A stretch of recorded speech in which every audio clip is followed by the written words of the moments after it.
Katy police चौकीपासून सावनेरमध्ये येणाऱ्या रोडवरती वाढलेली सायडिंग झाडे तसेच वाढलेली बारीक झुडपे याबाबत मागच्या कित्येक महिन्यापासून महामार्ग पोलीस चौकी प्रभारी व हितेश भाऊ पत्रव्यवहार करत आहेत, त्यावर आम्ही लवकरच ते काम करून देऊ असे आश्वासन वेळोवेळी देण्यात आले, पण शासनाने अजूनपर्यंत कामाला सुरुवात केली नाही। किती दिवस वाट पाहायची म्हणून तिथले अपघात रोखण्यासाठी स्पॉटची गंभीरता लक्षात घेता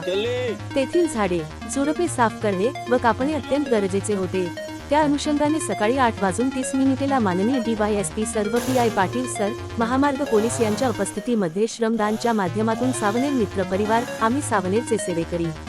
पत्रकार संघ, हित ज्योती फाउंडेशन अनेक सामाजिक संस्था तिथे येऊन समाजसेवकांनी प्रत्येकाने आपले श्रमदानाच्या माध्यमातून झाडे झुडपे या माध्यमातून रोडवर चालणाऱ्या वाहनांना अडचण निर्माण होत होती व अपघात होऊ शकत होते।